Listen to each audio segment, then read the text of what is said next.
It was good, man. It's your boy GSECAPONE. Smash that like and subscribe button. We gonna go with some Neuralink videos today, man. Showing you what this insert in the brain is like a little chip like from the Matrix with like tentacles or whatever on the end of it. Look like a little octopus, small little baby octopus or something, but uh a nano, like a little nano robotic little octopus. It attaches on fucking it attached the its tentacles to your brain and yeah, fix your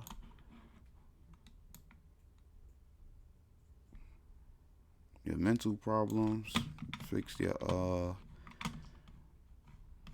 if you paralyzed, shit, make your ass walk again, man. Like make you brand new, basically. Like, well, you know, it got This is some Pager. what's the names with it? He's a 9-year-old macaque who had a Neuralink placed in each side of his brain Like this a about 6 monkey weeks right ago. here.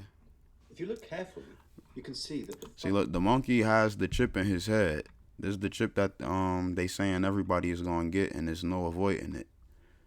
Look up Joseph Ben Harari. He a Jew. Um, he a scientist, if I'm not mistaken.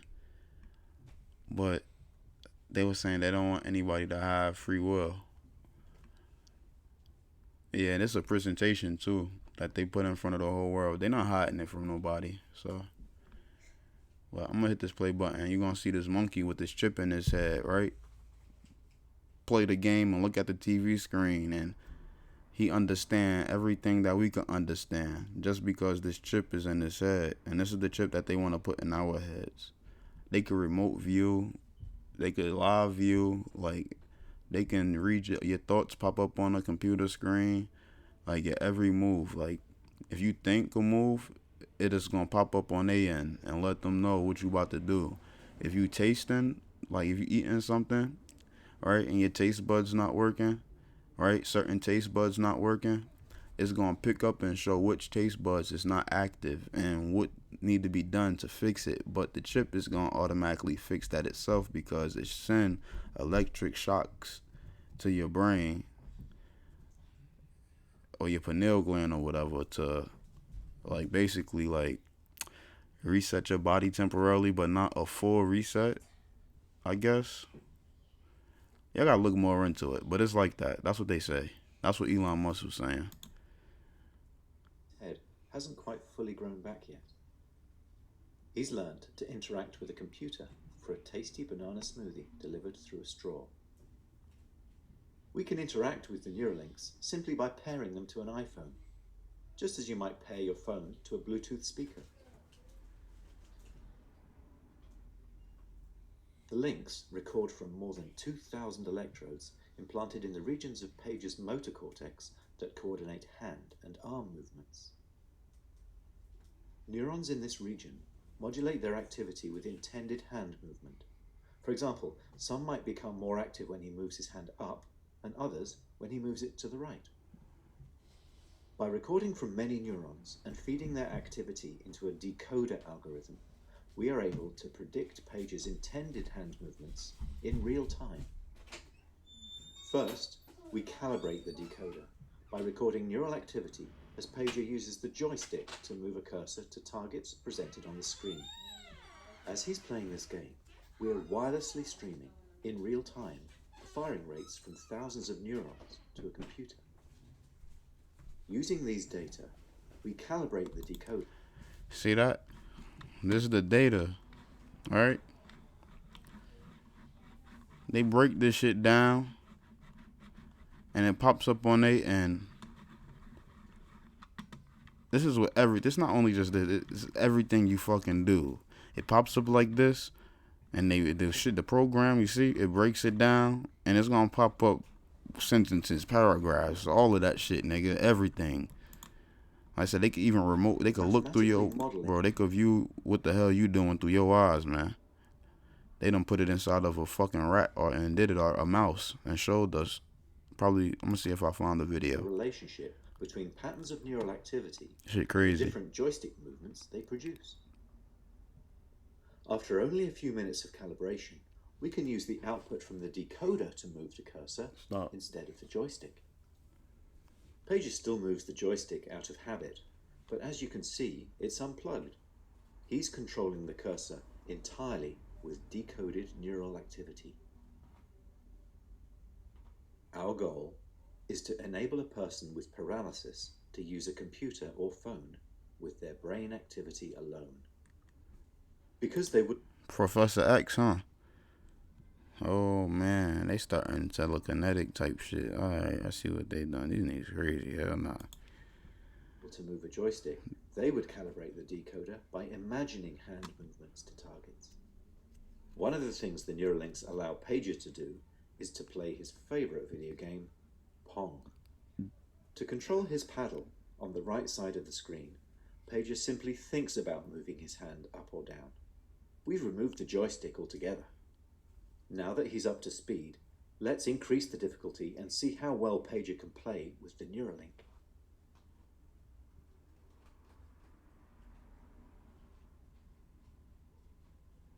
As you can see, Pager is amazingly good at Mind Pong. He's focused, and he's playing entirely of his own volition. It's not magic. The reason Neuralink works is because it's recording and decoding electrical signals from the brain. Great game, Pager. And what better... Hell no, bro. Like, yo, this is crazy, bro. My nigga.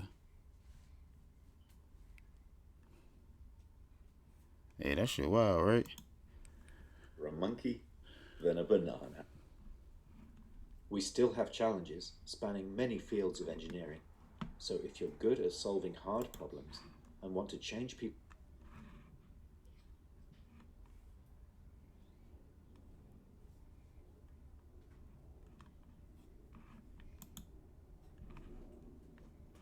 That shit,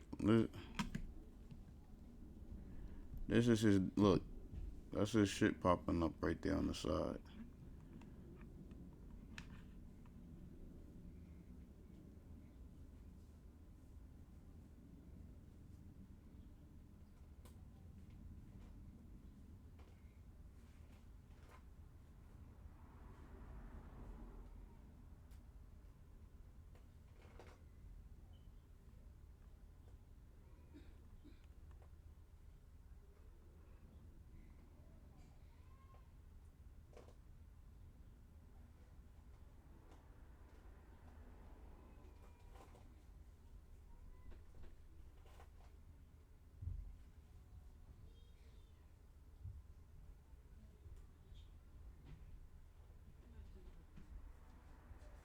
Yo, that's crazy how he hitting it like that and getting that shit. Yo, that's wild.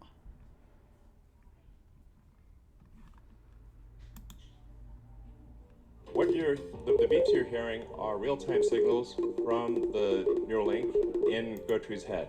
So this Neuralink connects to neurons that are in her snout. So whenever she snuffles around and touches something with her snout, that sends out neural spikes, which are detected here. He sound like he got Neuralink in his head. Yeah, he talking and shit. Like, bro, this nigga tripping. He must be either real high or need to get high or got Neuralink in his head. Cause, bro, this nigga was just, his whole sentence was like, what the hell, bro? Just get it out. Our goal is to solve important spine and brain problems with a seamlessly implanted device. So you want to have a device that you can basically put in your head and feel and look totally normal, but it solves some important problem in your brain or spine. So this going to nigga, Neuralink architecture, it's like he's so what we've done over scared the because past he know year this is some dramatically bullshit, bro. simplify this device. So He's scared explaining this about a shit. year ago, we had a device which had multiple parts, including a piece that had to sort of sit behind your ear, and it was complex. He needs somebody to talk and for him, bro. You wouldn't Cause still look totally normal. You'd have a thing behind your ear. So we've simplified this to simply something that is about the size of a large coin, and it goes in your skull replaces a piece of skull, and the wires then connect within a few centimeters or about an inch away from the device. And this is sort of what it looks like.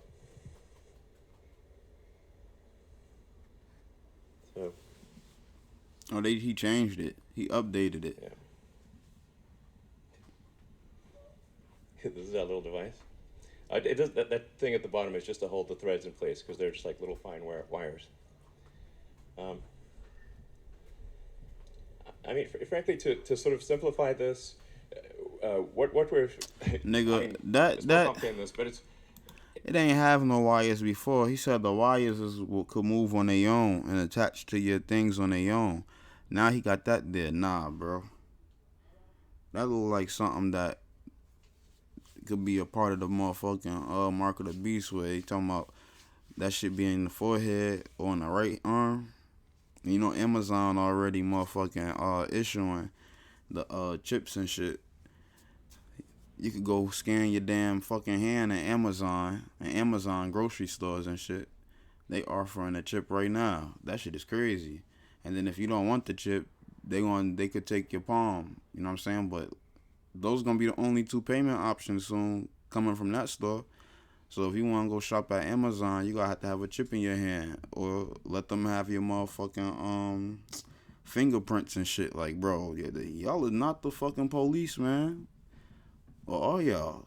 But still, what the fuck y'all want with my fucking fingerprints? And what, man, look, that shit crazy, bro. Shit is getting wild. And people still ain't saying nothing about nothing. They just going with the flow. A Fitbit in your skull with tiny wires. Our current prototype version 0.9 has about 1,000 channels. I used to talk about this shit years ago. I mean, about 100 times. And it's fucking happening now. The next best consumer device that's available. And it's a 23 millimeters by 8 millimeters. It actually fits quite nicely in your skull because your skull is about 10 millimeters thick. And whoever thought Elon Musk, the nigga who made Tesla cars, was gonna be the guy to be doing all of this shit, bro? Like, dead ass. Under your hair, you can't see it at all. In fact, I could have a Neuralink right now. How does man go from bankrupt with the cars into making rocket ships and going to the moon and sending 2,000 satellites out of space every year? And they doing a whole lot, man. And they speeding it up too. Since when they send 2,000 satellites out of space at once? Yeah, no wires. Come on, in bro. terms of getting a link, so just be throwing them bitches up there. Device, a great device. Nigga done say he done found the highway to outer space. Puts in the electrodes and does the surgery. So you want the surgery to be as automated and as possible, and the only way you can achieve the level of precision that's needed. And they just did the Artemis moon launch like 2 or 3 days ago. Procedure, the installation of a link. They about to send people to Mars starting 2024 supposedly, so go in the morning, and if not by 2030 for sure, and every 2 years. And it can be done without general anesthesia. At least 100 people or more. Surgical robot. I ain't going. Hell nah. And we actually ultimately want this robot to do essentially the entire surgery. So, in everything from they said he said they trying to have 1 million people. So they have Elon Musk said he trying to have 1 million people on Mars by 2050. You know what I'm saying? Because by 2050, the whole world, like, that's when the whole world should be going into chaos. But I think it's gonna be before that. That's why they doing it right now. It's crazy, bro. It's crazy. If we supposed to have, if they say it's supposed to be timed, then I mean, if they think it's supposed to be timed, then they should have time. Obviously, they don't think we got time because they doing this shit now. Like, just out of the blue, when COVID came, now they want to do all this crazy shit. I thought the underground bunkers was good enough. Oh, I guess not, because they found out. Right? I mean, not found, they been new, but yeah, the underground bunkers, these motherfuckers like, oh, God gonna make the mountains fall on their asses and they gonna be under there shouting and screaming.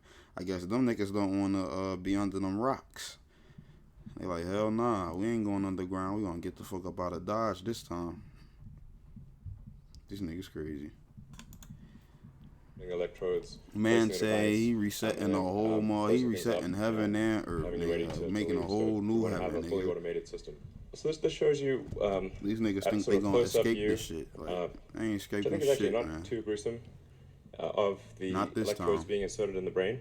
Probably And before. if you look closely, you'll see that it's a little counterintuitive that if the electrodes are inserted very carefully, that there's no bleeding.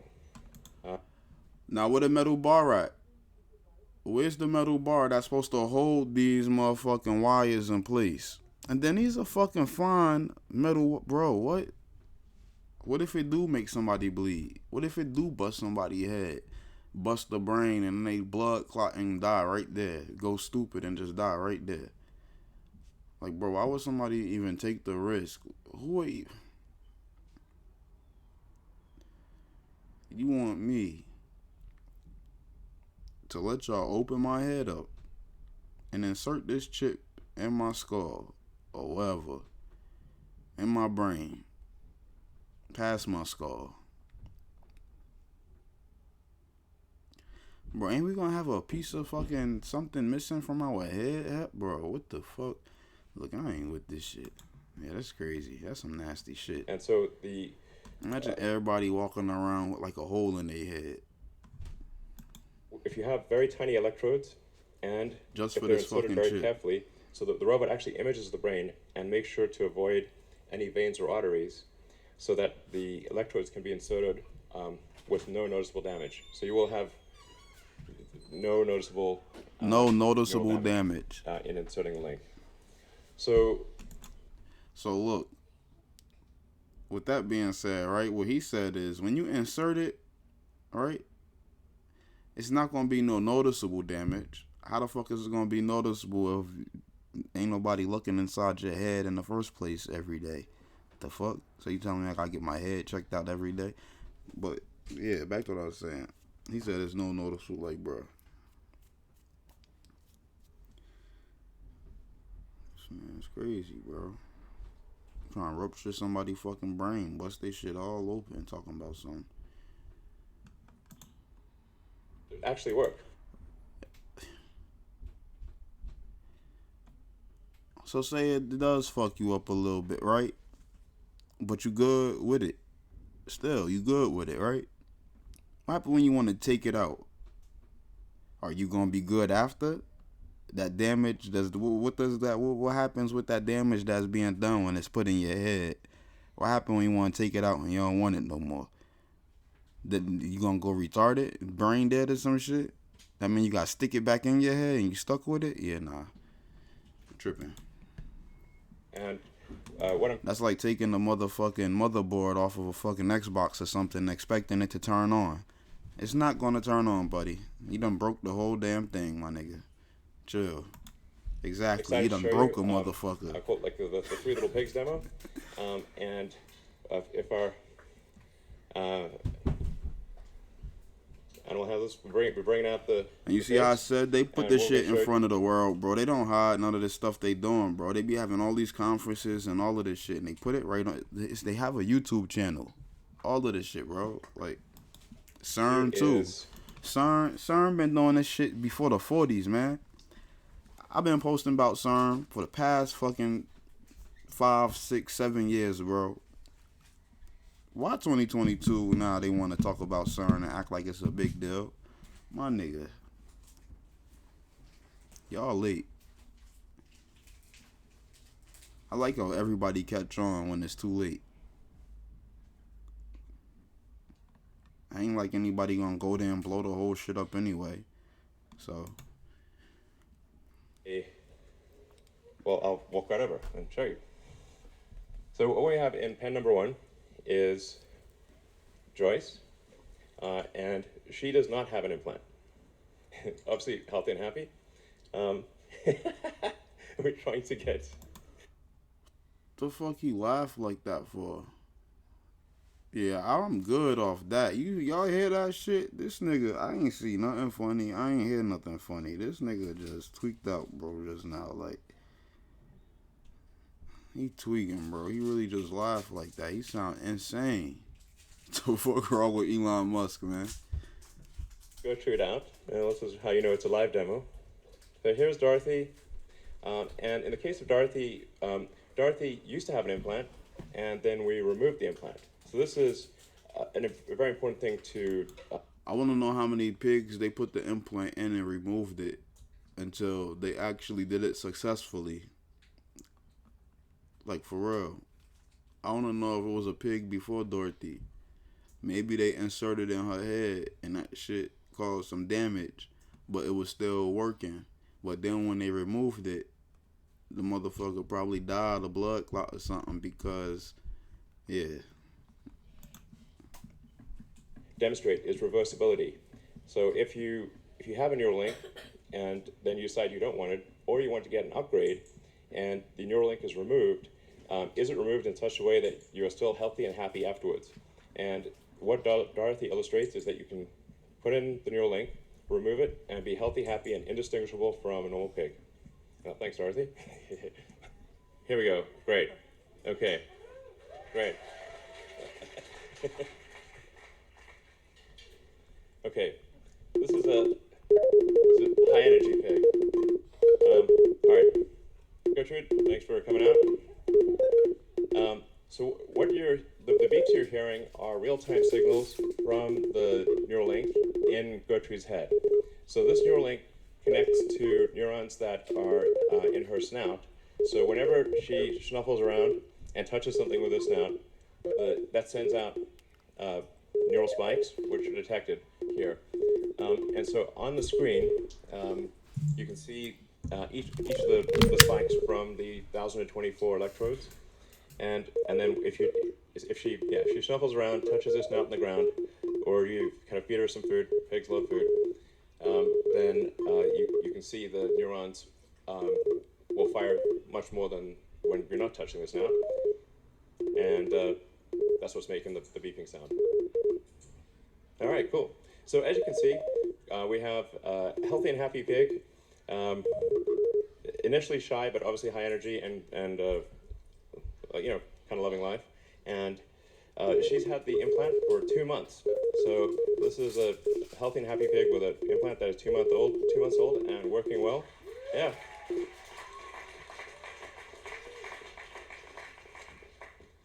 All right, cool. And then we actually have, if this works, so we said, well, what if we do 2 Neuralink implants? And we've been able to do dual Neuralink implants in, actually, I think 3 pigs at this point, and we have a couple of them here. And we've been able to show that you can actually have multiple Neuralinks implanted, and again, healthy and happy and indistinguishable from a normal pig. So it's possible to have multiple links in your head and have them all be sending out signals and be working well. All right, so we just showed you a demonstration of reading brain activity. And let's see, probably see that. As I was saying, each of those dots represents a neural spike, and the blue chart at the bottom is showing an accumulation of neural spikes in that region. So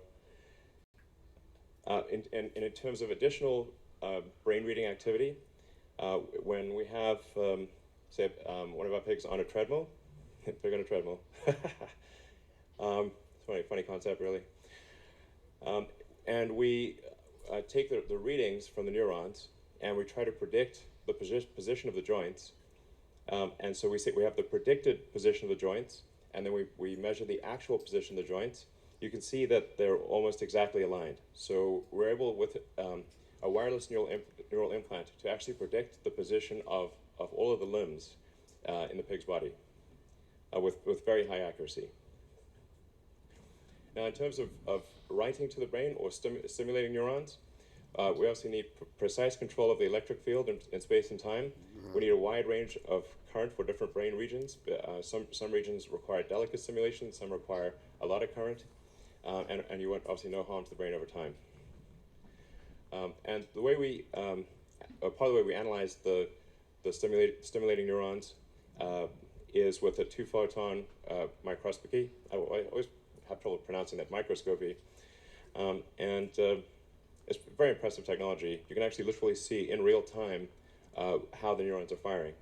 So the red sort of things are the neurons. Red sort of flashing things are the neurons firing. Or I should say the electrodes firing. So the red things are electrodes firing, and then the green are the neuron bodies responding to the current from the electrode. And we're making good progress towards clinical studies. I'm excited to announce that we received a breakthrough device designation from the FDA in July, thanks to the hard work of the Neuralink team.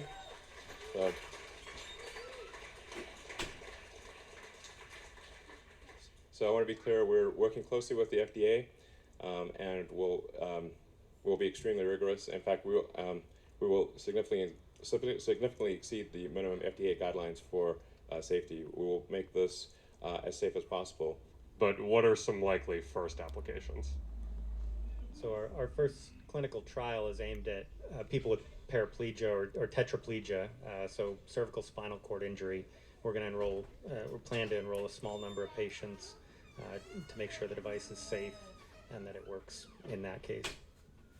Yeah, so actually just to elaborate on that, if somebody is like a severe spinal cord injury, to the degree that they have very limited control even over their facial muscles, I think something that's very exciting as a long-term application is if you can sense what somebody's trying to do with their limbs, what they want to do with their limbs, then you can actually do a second implant that's at the base of the spine or wherever, just after wherever the spinal injury occurred, and you can create a neural shunt. So I think long-term, I'm confident that long-term it will be possible to restore somebody's full body motion. Another question from Twitter, will you be able to save and replay memories in the future?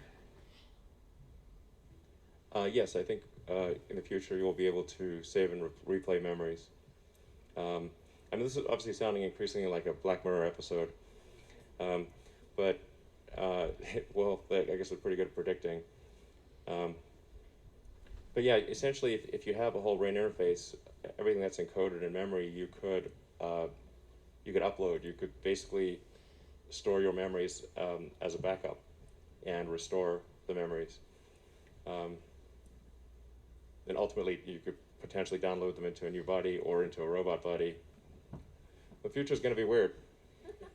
One common theme that's been coming up a lot on these Twitter questions coming in is that of availability. And so Matthias has a specific question on this, which is any estimate of how much it will cost at launch and what price it will reduce to over time? Well, I think at launch, it's probably going to be, I would say that's not really representative, because at first, I think it's going to be, quite expensive, but that price will very rapidly drop. And I think over time, we want to get the cost obviously down as low as possible. But I think inclusive of the automated surgery, I think we want to get the price down to a few $1,000s, something like that. And I think that's possible. I think it should be possible to get it similar to LASIK, and then the device electronics itself, I think will not be very expensive, because it actually does use a lot of the parts that are made in extremely high volume, in tens of millions of units for smartphones and smartwatches and wearables in general.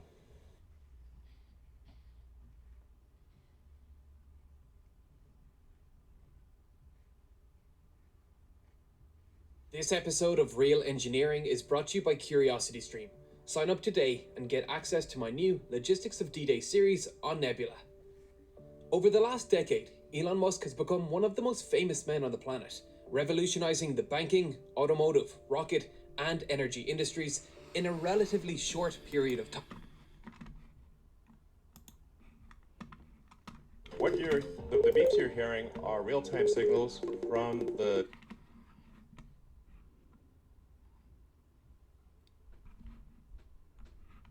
It's crazy, man.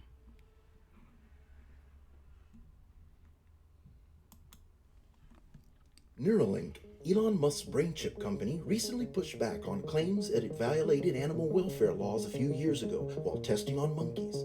This year, the company plans to test on human subjects. But when it does, what would this major step mean for brain implant science? Academics like me have conducted clinical trials in people with brain implants. Dr. Paul Nyajukian is a professor of bioengineering and neurosurgery. He directs the brain interfacing laboratory at Stanford.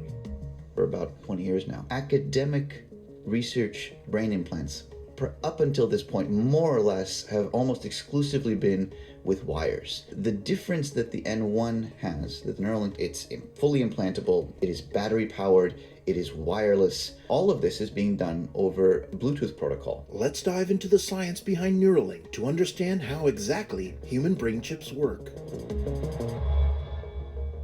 The science behind how these implants work is not that different from how you would go about trying to measure the energy from a AA battery. It's the same principle that we're doing with these brain implants. This is called neuroelectrophysiological recording. When you move your arm to the right, certain sets of neurons are activated in a certain pattern. Listening in to that activity and that pattern, you can predict very quickly which direction the arm is going to move. These are the neurons that are directly wired to your muscle. Unless that pathway from the brain to the spinal cord to the muscle is damaged, the way it is in patients with paralysis. That pathway is damaged, then the neural signals, the signals from the brain, aren't going to get down to move the muscles. But in many cases, the signals are still present in the brain. They're just not getting out. So if you reach in and put something that listens in to those neurons, and you know what's happening to the muscle. And that's the goal of a brain implant.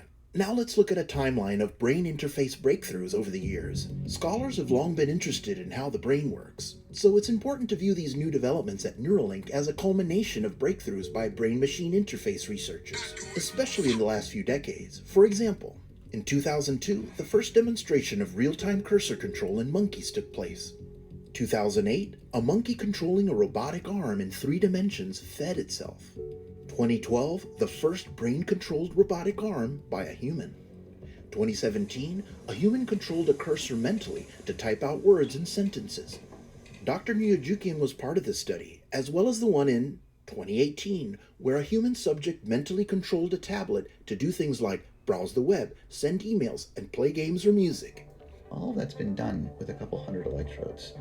But in 2019, Neuralink, a private company, changed the game when it unveiled a pig named Gertrude with a wireless implant that monitored about 1,000 neurons. The neurons are like wiring, and you kind of need an electronic thing to solve an electronic problem. That was a very interesting moment because it signaled to the community that they're serious, they're investing, they're building hardware from scratch, and they're putting it in large animals. For the pig, the electrodes were implanted in somatosensory cortex, allowing them to measure sensory activity, like that of taking a step. Every time that particular neuron they were listening to fired, you would hear this little pop or click from the audio channel. And so the moment I heard it, right, it's like, oh yeah, they got neurons. You just recognize it instantly. You know what neurons sound like if you've been listening to them for decades. And that's what they were communicating, right? They were telling the field, we've got neurons, pay attention. And overnight, it seemed the industry took notice. Then, in April of 2021, Neuralink released the so-called Mind Pong video. Pager was the name. It's a rhesus macaque, which is, the type of monkey that is very commonly used in this field. Implanted with 2 of the N1 devices, the Neuralink devices, performing brain control of a cursor on a screen. That's extremely significant because here, Neuralink is showing their new hardware, their new device in their hands, works in a monkey. That's the level that's necessary to convince the scientific community, to convince the FDA that you're ready to go into human clinical trials. That's the evidence the FDA is looking for. The recording power of the N1 device in Pager was eye-opening because of the sheer number of individual electrodes that had been implanted. There was definitely a lot of clever engineering that went into that to build a device that can transmit 2048 electrodes worth of spiking information, right, of digital ones and zeros of spikes over a radio wirelessly. And when you have that many channels, the performance that you should be able to get should eclipse what we've been able to do in the academic field. The maximum number of electrodes I've ever recorded from is 200 to 300. So with all those electrodes, how does a device like the N1 get implanted in a subject's brain? Make no mistake, this is neurosurgery. It is not a joke. This requires cutting the skin, getting down to skull, drilling a hole in the skull, exposing what's called the dura, which is this protective layer of tissue that surrounds the brain, cutting the dura, folding it back to expose the brain, and then you get to the surface of the brain where you can implant the electrodes. The biggest risks with these types of techniques are infection, bleeding, and tissue damage. So, what would it take for the FDA to approve clinical trials in humans? The Neuralink device are called Class 3 medical devices. They are implantable and they're going into very sensitive body cavities. That is the highest level of scrutiny that the FDA assigns to medical devices. They don't have a predecessor. There's no previous example that's approved. And so, very appropriately, they got a high bar they have to cross in order to get it approved. So what Neuralink has to do next is prepare a very long and technical document with all the evidence from animal studies that their device is safe and effective. This document is submitted to the FDA, who has 90 days to review and give them an answer. If the FDA says yes, then their clinical trial is approved and Neuralink can enroll and recruit human participants. We're on the cusp of a complete paradigm shift. This type of technology has the potential to transform our treatments, not just for stroke and paralysis and degenerative disease, motor degenerative diseases, but also for pretty much every other type of brain disease, from Parkinson's to epilepsy to dementias, Alzheimer's, and even psychiatric disease. Seeing Neuralink and the other companies in this space start an industry around neuroengineering, brain-machine interfaces, neuroprosthetics, has been a tremendous amount of validation for neuroscientists and engineers who've been working in this space for decades. How much happier could the scientific community be than to give birth to an industry? So, will this industry someday lead to the creation of cyborg humans with superhuman intelligence? There's all sorts of wild speculation in our field. I think science fiction is wonderful at telling very creative and captivating stories about all sorts of things, including brain-machine interfaces. The reality is we are in such early stages of this space, right, where we are just barely able to record from neurons that control muscles and try to interpret something, glean meaningful information out of that. We're going to be in that space for decades. That's where I will focus much of my career, is understanding what's going on with these neurons and the circuits that they are working on. That's where the last 15 years of my work has been, and the coming several decades of my work will focus in on this space, because that's going to be the forefront of neuroscience. The rest, I think, is fun to think about, but I don't see how that's going to be in the foreseeable future.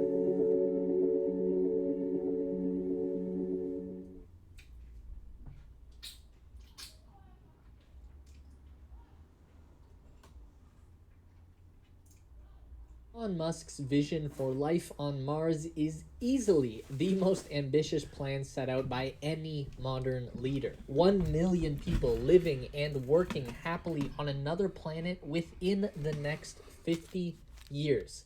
A second home for the human race.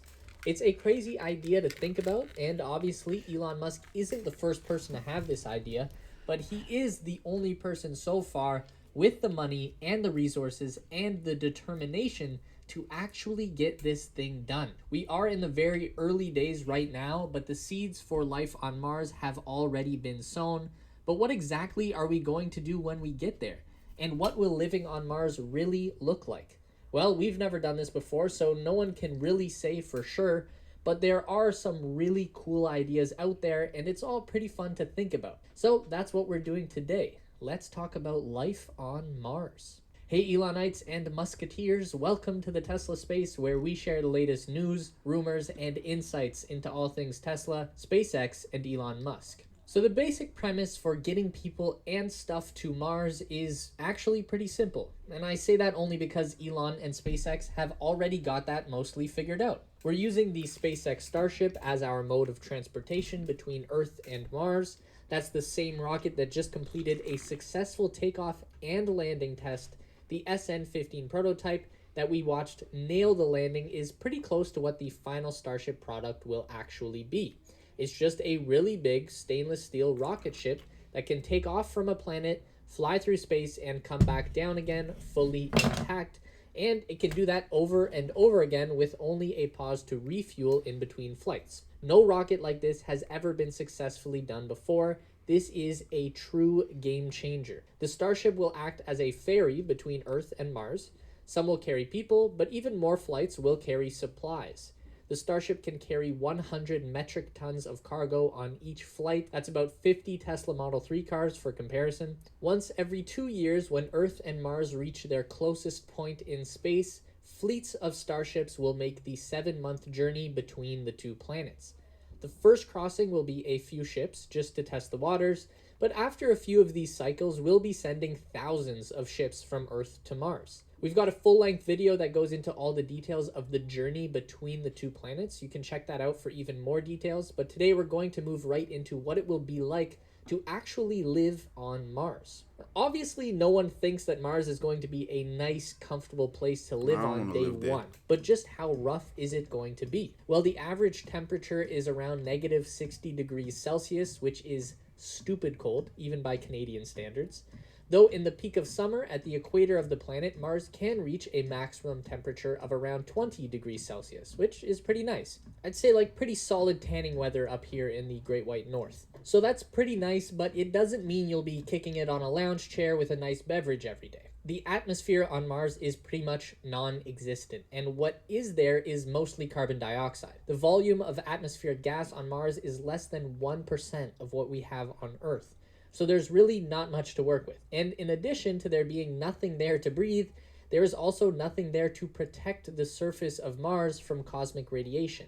That's bad. You see, as much as the sun sustains our life here on Earth, that's only because our atmosphere is able to block out all of the bad radiation that would just kill us if we were exposed to it. Or it might turn us into superheroes, but somebody would have to be willing to find out. The gravity is also much lighter on Mars. Mars is much smaller than the Earth, so the gravity is only about 1/3 as strong there. That's actually a really good thing for us because after 7 months of weightless spaceflight, the human body is going to be significantly weakened.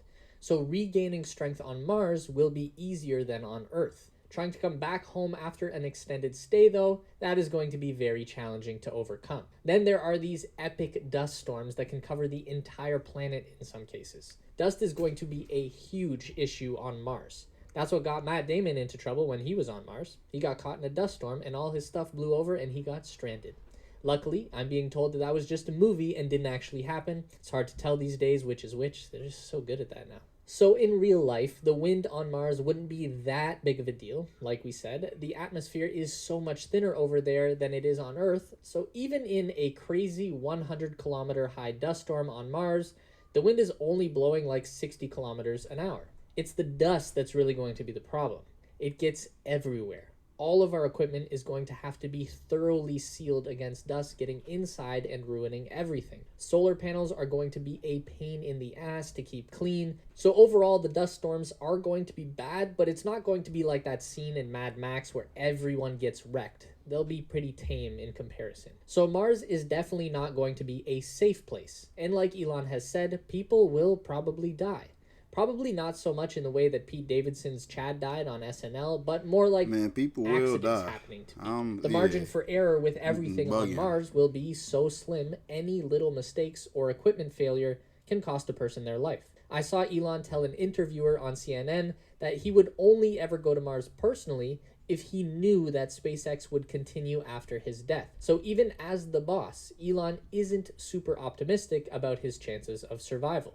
But is there anything we can do to make Mars a more hospitable place for human beings to live? Maybe, hopefully. There are a couple of theories about terraforming Mars. Elon has an idea in mind that is kind of insane, so let's talk about that. Nuke Mars. Elon tweeted in August 2019 in support of his idea for terraforming the red planet, "We should just nuke it. I know that's an extreme solution, but there is some science behind it, though opinions are split. The idea is that if you detonated a bunch of nuclear bombs over top of the polar regions of Mars, that heat produced could melt the frozen water and release vast amounts of stored carbon dioxide and water vapor into the Martian atmosphere. In theory, all of this newly released gas would increase the density of the atmosphere on Mars and possibly start a greenhouse effect that would begin to warm the planet. That does make sense on a basic scale. It's not totally insane, but it's hard to be sure whether Elon is serious about this idea. He's probably just having some fun.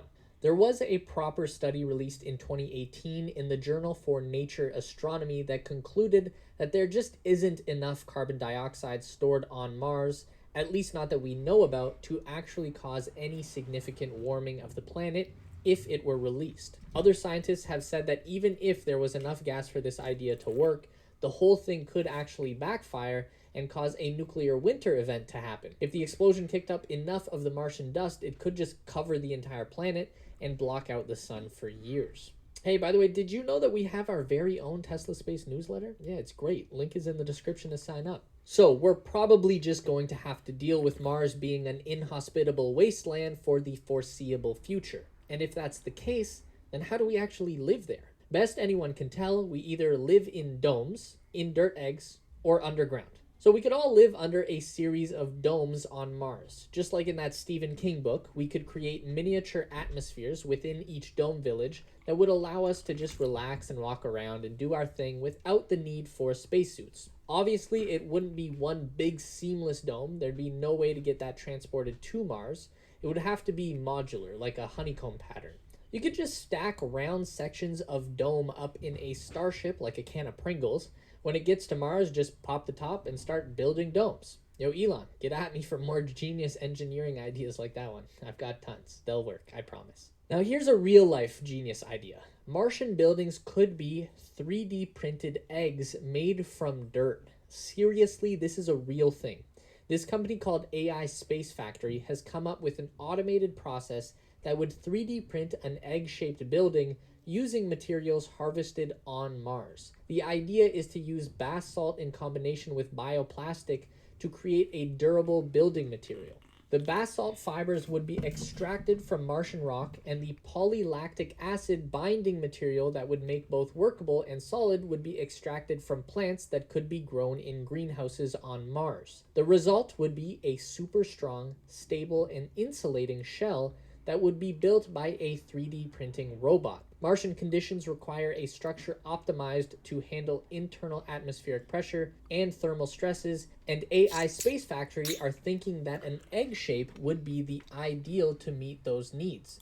Everything would be built up vertically, so there would be no hallways, just multiple levels. Remember that wind and gravity are significantly less of an issue on Mars, so there's no problem at all with building upwards. This is definitely the more practical idea than trying to build a humongous dome with materials that we shipped from Earth like potato chips. It's not the fancy sci-fi Martian city that we are all probably imagining, but such is life. NASA has already shown their support for AI Space Factory. They awarded the company a $500,000 prize in their 2015 competition to find the most promising Martian architecture.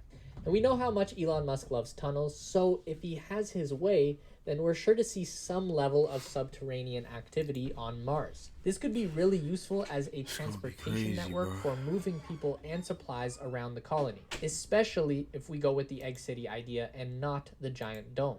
Transporting people and stuff underground would keep them sheltered from dust storms, and we could have a whole network of automated robot vehicles constantly moving under the surface. As for people living underground permanently, it might sound good in theory, but realistically, the idea of living underground on another planet for years on end, that's enough to make a person go insane, and it's probably not going to be sustainable from a mental health perspective. Powering a Martian colony is going to be a very tricky situation. The best idea we have so far is solar power, but that comes in with some extra challenges. The energy available from the sun on Mars is about 40% less than what it gives us on Earth, so that's a big problem to begin with. And even in the best case scenario, we would need a staggering amount of solar panels to power any reasonably sized colony on Mars. Then we throw in the extra complication of dust. If the colony is caught in a dust storm, then that energy from the sun is reduced even more. Even on days with no storms, dust will still build up on top of the panels regularly and reduce their effectiveness. So we would need to deal with that, either an automated system that would eat up even more of that precious electricity, or by having people do it manually. Clearing dust off solar panels could become the #1 occupation on Mars. We could also extract hydrogen from the frozen waters on Mars. That's a little more tricky. We're going to need electricity to power the mining operation to begin with, so it's maybe an energy solution in the long term, but it's not doing us any good in the early days of life on Mars. So getting enough energy to power our technology will be a struggle. Or will it? So much of our tech right now is moving towards a lower power consumption model. It's possible that we can just innovate our way out of this problem within the next few years. Take the new Apple M1 chip, for example. Apple has figured out how to combine the CPU, GPU, and RAM all into one little chip. And it's crazy powerful. The M1 chip can perform just as well or better than most desktop PC systems, and it takes minimal energy to operate and requires no cooling system at all. There's no fan in the current MacBook Air. The M1 is even going into the new iPad Pro this year. So if we can cram a full-size computer from 2019 into a tablet in 2021, then I'm pretty optimistic that by 2030 we can figure something out for running a Mars colony off of minimal solar power. Now the next big question is, who gets to go? Does this mean that you and I could be living on Mars someday? Yeah, it's definitely a possibility. The first people to land on Mars are obviously going to be scientists and engineers. They'll have a lot of very complicated work cut out for them. And Elon wants to start landing uncrewed starships on Mars by as early as 2024. And they won't just be doing that for fun. The ships are going to be loaded with supplies that people will need to get started on building a Mars base. We might even have automated systems that have already gotten started on the work for them by the time that people do arrive. I think Elon is still optimistic that crewed flights could reach Mars by 2026, but more realistically, it probably happens around 2030. But nothing wrong with being hopeful. For the rest of us average folks, there should be opportunities opening up in the 2040s for mass migration to begin from Earth to Mars. Elon wants to incentivize people to move planets by offering them good jobs on Mars. Once the really smart people get things set up that you won't need to be a genius to be useful on Mars, there should be plenty of opportunities for farmers, tradespeople, mechanics, YouTubers. Hey, the people are going to want to see some vlogs from Mars, you know? That's going to be a huge thing when it happens. Your boy will probably be way too damn old to be relevant at that point, but I can hope. Maybe a Mars family vlog or something. There are going to be a couple of opportunities over the next few decades where Earth and Mars will come even closer together than normal. It would cut the trip down from 7 months to 5 months, and people are eyeing these windows as opportunities for a great crossing, where huge groups of people could all migrate at one time. The big one is probably going to fall in the year 2051. By that time, SpaceX should have built thousands of Starship vehicles. Maybe they've even invented something way better by that point, who knows? And there should be a legit city on Mars ready for us to live in. So 30 years from now could be the time when tens of thousands of people all pack up and leave Earth to go live on Mars. Probably forever. I imagine you don't factor in a return ticket to that kind of trip. And at the same time, there would be people born on Mars that have never seen Earth, which is a crazy thing to think about. I don't know if they could eat. It'd be crazy if there's motherfuckers living on the surface of Mars this whole damn time. Like, what they thinking? It would be crazy if somebody, hey, bro, motherfucker, if they live in lawlessness in there, what if it's a whole different type? Yo, that'd be crazy. To Earth. A person born on Mars would be so much weaker, the Earth's gravity might crush their feeble Martian body, which is sad as hell, but it's so crazy to think about all of this stuff. So let's end the video here, because we can go off on all kinds of different topics and daydream about Mars. But let us know about your theories for life on Mars in the comments below. I'm curious to see what you all come up with. Tell me how wrong I am about any of the science that was all talked about in this video. Be sure to sign up for our newsletter for more Tesla news and speculation. We send out 1 email per week, and it's a really fun and easy read to catch up on all things Elon Musk related. There's a link down below. When you do sign up, be sure to check your various inboxes and move us over to the main inbox so your valuable Tesla space info doesn't get mixed in with the spam or promotion. Hey, man. Shout out to the Tesla space, man. And look, man, hope y'all watch this video and see all this stuff that's going on here, man. I ain't want to say nothing. I was talking a whole lot. I ain't want to say too much. I just wanted y'all to hear what the hell's going on, man. Just trying to spread the word, man. But yeah, man, I'm out, man. Gang, gang.